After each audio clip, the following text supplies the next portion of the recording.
السلام علیکم ورحمۃ اللہ وبرکاتہ۔ یہ دارالسلام اسٹوڈیو لاہور پاکستان ہے۔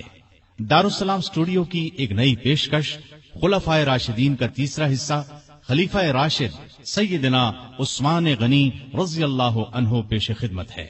جی ہاں، اسلام کے تیسرے خلیفہ راشد سیدنا عثمان غنی کا دل آویز تذکرہ کہ جن کے علاوہ دنیا میں کوئی ایسا شخص نہیں ہوا جس کے نکاح میں کسی نبی کی 2 بیٹیاں آئی ہوں۔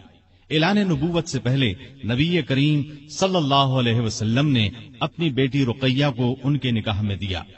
بدر کے روز وہ فوت ہو گئیں تو اپنی دوسری بیٹی ام کلثوم کو ان کے نکاح میں دے دیا۔ آپ پہلے ایمان لانے والوں یعنی السابقون الاولون میں شامل ہیں، عشرہ مبشرہ میں سے ہیں۔ ان کی مظلومانہ شہادت تاریخ اسلام کی پیشانی پر ایک داغ ہے جس سے قیامت تک مٹایا نہ جا سکے گا۔ آج ہم آپ کو ان کی زندگی کی حیرت انگیز کہانی سنا رہے ہیں، تو آئیے سنتے ہیں تیسرے خلیفہ راشد سیدنا عثمان رضی اللہ عنہ کا ذکر خیر۔ پیشکش محمد طارق شاہد۔ اللہ تعالی کا ارشاد ہے، والذین آمنوا باللہ ورسلہ اولئک هم الصدیقون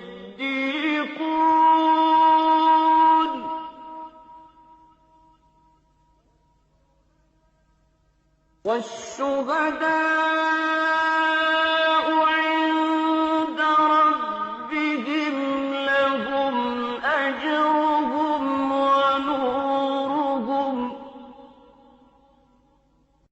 وہ لوگ جو اللہ اور اس کے رسولوں پر ایمان لائے ہیں، یہی تو وہ ہیں جو ان کے پروردگار کے نزدیک صدیق اور شہید ہیں، ان کے لیے اجر اور نور ہے۔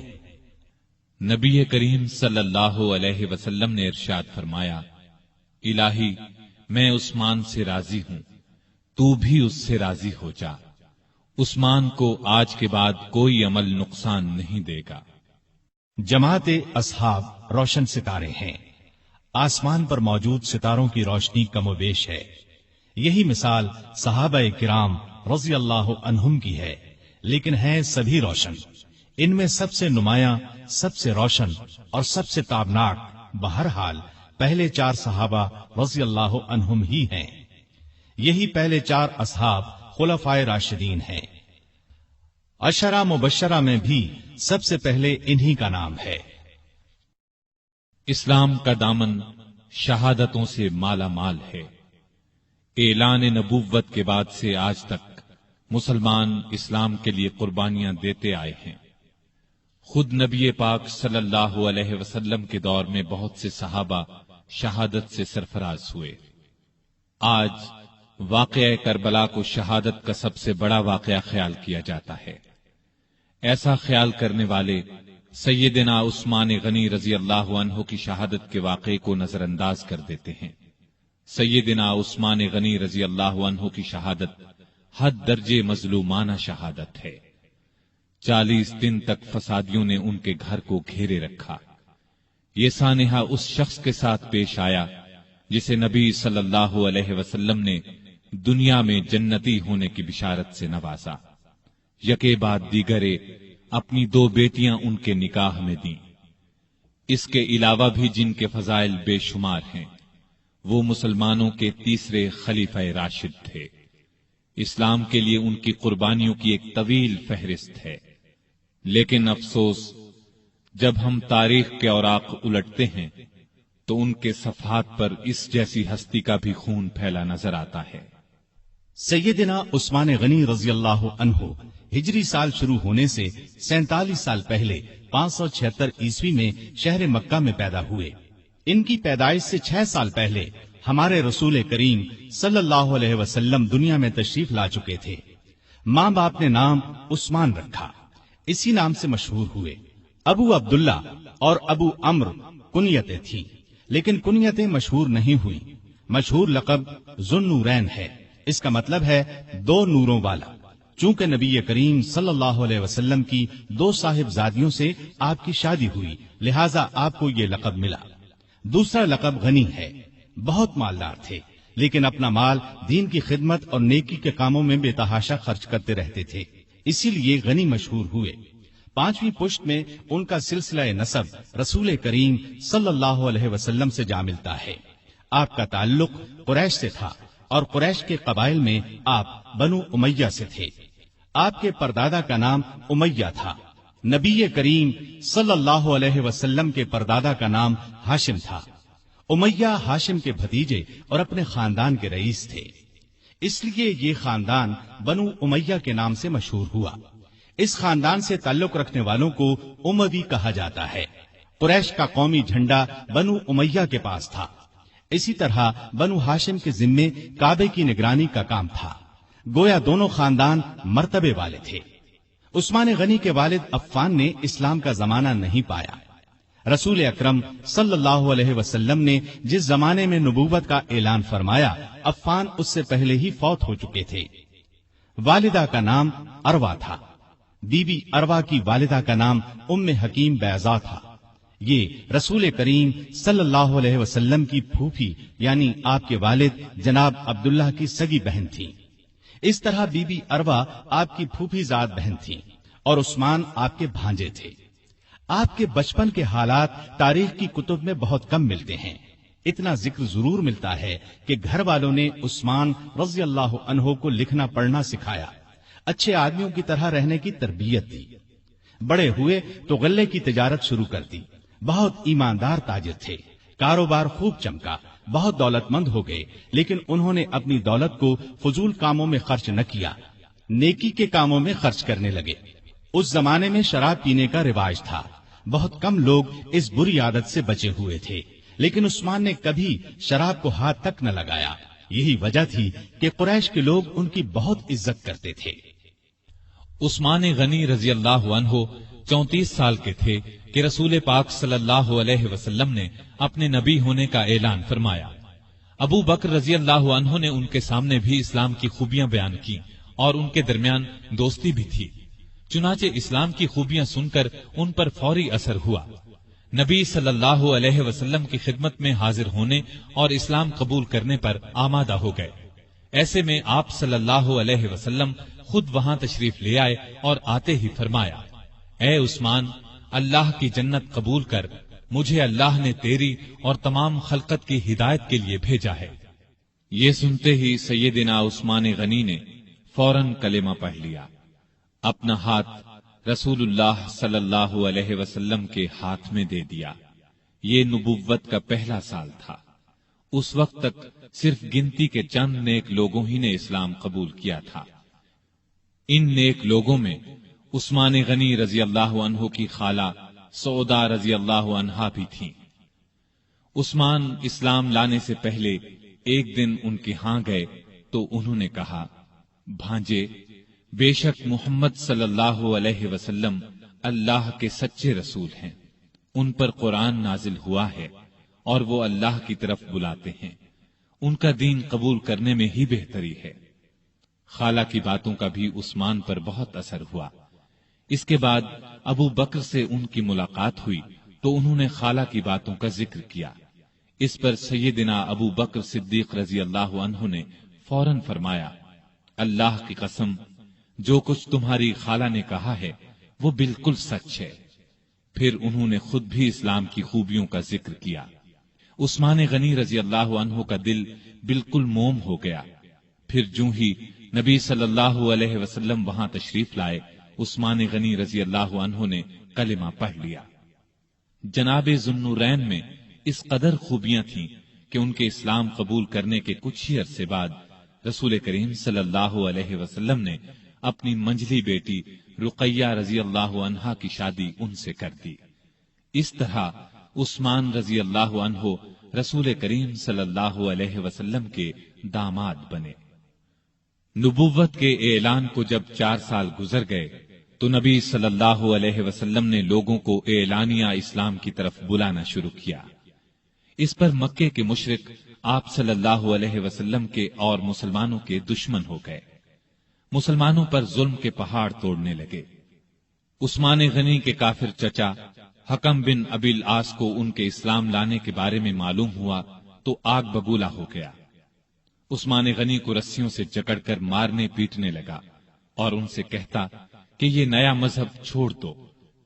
سیدنا عثمان غنی رضی اللہ عنہ یہ مار پیٹ صبر اور حوصلے سے برداشت کرتے رہے، جواب میں یہی فرماتے، جو چاہو کر لو، اسلام کو تو اب نہیں چھوڑوں گا۔ آخر حکم تھک گیا، انہیں ان کے حال پر چھوڑ دیا۔ دوسرے کافر بھی آپ کو ستاتے رہے۔ جب کافروں کا ظلم حد سے بڑھا تو نبوت کے 5ویں سال نبی صلی اللہ علیہ وسلم نے مسلمانوں سے فرمایا، تم لوگ یہاں سے نکل کر حبشہ چلے جاؤ، وہاں کا بادشاہ اچھا آدمی ہے، کسی پر ظلم نہیں ہونے دیتا، جب تک اللہ تعالی تمہاری اس مصیبت کو دور نہیں کر دیتا اس وقت تک تم لوگ وہیں ٹھہرو۔ چنانچہ صحابہ کرام رضوان اللہ تعالی علیہم اجمعین کے پہلے گروہ نے حبشہ کی جانب ہجرت کی۔ اس گروہ میں 12 مرد اور 4 عورتیں تھیں۔